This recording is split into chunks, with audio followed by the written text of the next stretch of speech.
दोस्तों सभी को जय श्री राम जी की। दोस्तों मैं पंडित ब्रिजेश कुमार आपका हार्दिक स्वागत करता हूं हमारे YouTube चैनल सौभाग्य वास्तु शक्ति में।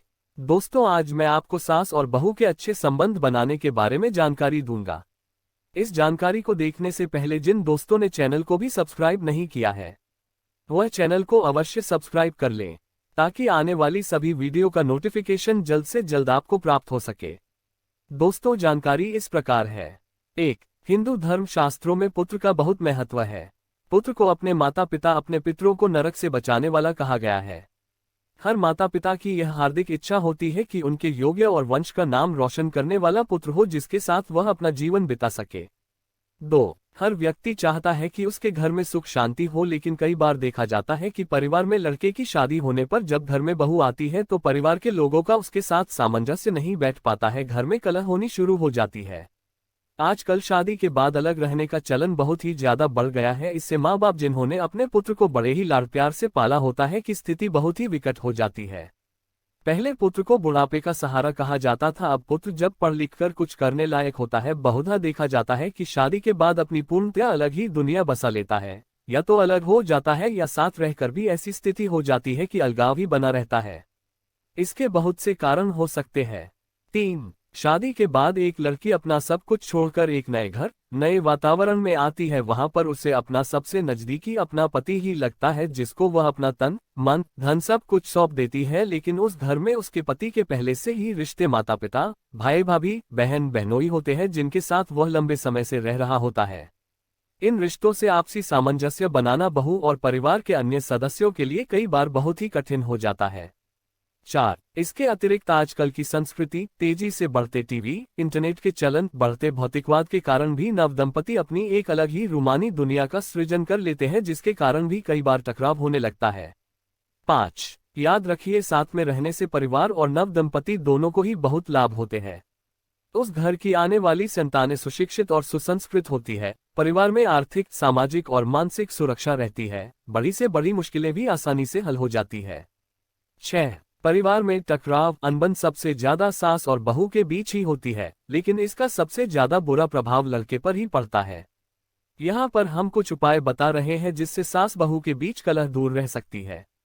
7. सास व बहू में आपसी संबंध में कटुता होने पर बहू या सास दोनों में कोई भी चांदी का चौकोर टुकड़ा अपने पास रखें और ईश्वर से अपनी सास बहू से संबंध अच्छे रहने की प्रार्थना करें।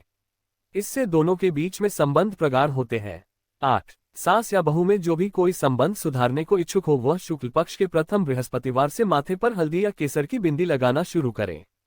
9. सास ससुर का कमरा सदैव दक्षिण पश्चिम दिशा में ही होना चाहिए और बेटे बहू का कमरा पश्चिमी या दक्षिण दिशा में।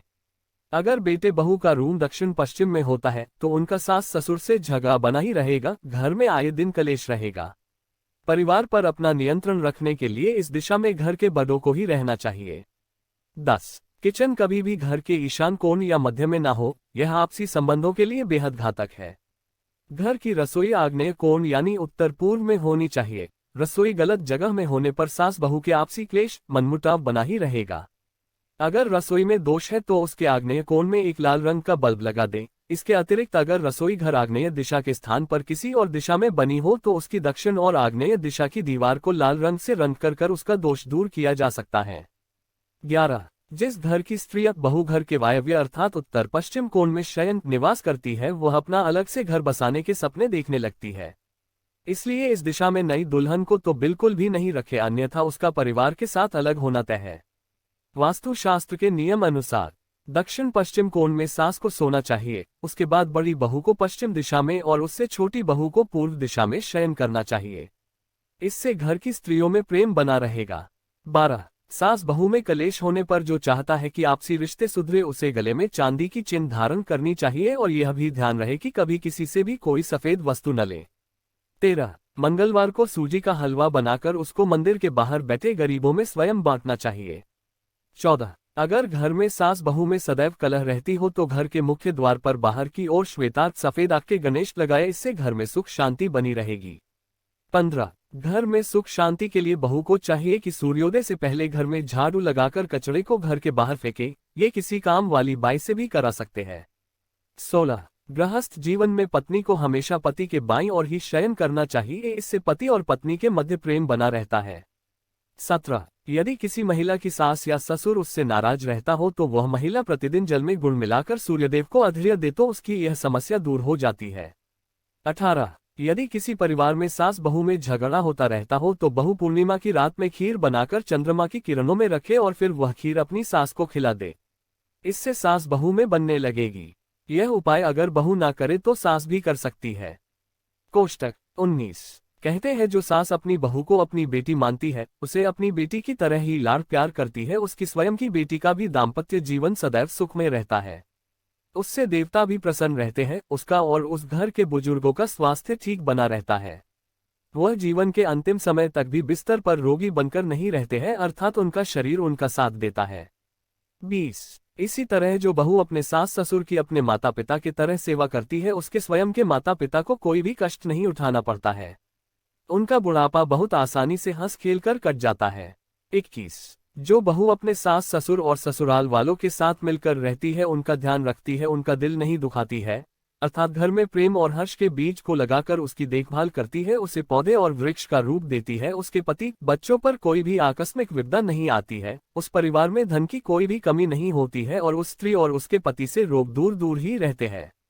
उस परिवार के बच्चे भी उस प्रेम और सद्भाव के वृक्ष की छाव में बड़े होकर अपने माता पिता के आज्ञाकारी होते हैं, उनकी सेवा करते हैं, अंत तक उनके साथ रहते हैं और उन्हें कोई भी कष्ट नहीं होने देते हैं। 22 शास्त्रों के अनुसार जब सुहागिन स्त्री का निधन होता है तो उसकी सास और उसकी सास की सास वहां पर बहू के मायके से कोई भी नहीं होता है, उसे वैतरणी नदी, शास्त्रों के अनुसार वैतरणी नदी में बहुत भयानक जीव जंतु होते हैं जो मृतात्मा के शरीर को नोच नोच कर खाते हैं, से पार कराने के लिए आती है और उस समय उस बहू के सारे कर्म वहीं पर खुलकर सामने आते हैं। अगर बहू का व्यवहार अच्छा है तो वह अपनी सास और उनकी सास के साथ आसानी से वैतरणी को पार कर लेती है, अन्यथा उसे घोर कष्ट मिलते हैं। 23 अतः ये स्पष्ट है कि सास और बहू दोनों को ही आपस में मिलकर रहना चाहिए, एक दूसरे की कमियों को नहीं देखना चाहिए, गलतियां नहीं निकालनी चाहिए। अगर कोई परेशानी हो भी तो आपसे में मिलकर या यहाँ पर बताए हुए उपायों को चुपचाप करते हुए संबंध अच्छे बनाकर रखना चाहिए। 24 यदि सास और बहू में पट्टी नहीं है तो बहू सास को 12 लाल और 12 हरी कांच की चूड़ियां प्रसन्न मन से भेंट करे। इस उपाय से सास का मन बदल जाएगा और सास अपनी बहू की सहेली बन जाएगी। 25 अगर बहू को सास की तरफ से समस्या है तो बहू सास से मधुर संबंध बनाने के लिए एक भोजपत्र पर लाल चंदन की स्याही से सास का नाम लिखकर उसे शहद में डिबोकर उसे रविवार को छोड़कर किसी भी दिन सूर्यास्त से पहले पीपल के पेड़ के नीचे गाड़ दे और पीपल देवता से अपनी सास से संबंध अच्छे हो जाने के लिए प्रार्थना करें। इस उपाय से आपकी सास आपकी तरफ प्रेम भाव रखने लगेगी। 26 यदि किसी घर में सास बहू के बीच में झगड़ा बना रहता है तो बहू को माँ दुर्गा अथवा माँ गौरी को सुनहरी जरी वाली लाल साड़ी चढ़ाकर उसे अपनी सास को भेंट करना चाहिए, इससे दोनों के बीच संबंध मधुर होंगे। यह उपाय सास भी अपनी बहू से कर सकती है। यदि यह जानकारी अच्छी लगी हो तो वीडियो को लाइक व शेयर अवश्य करें, कमेंट में जय भोले बाबा की लिखें, चैनल को सब्सक्राइब करें। धन्यवाद। जय भोले बाबा की जय, शिव गोरखनाथ बाबा जी की।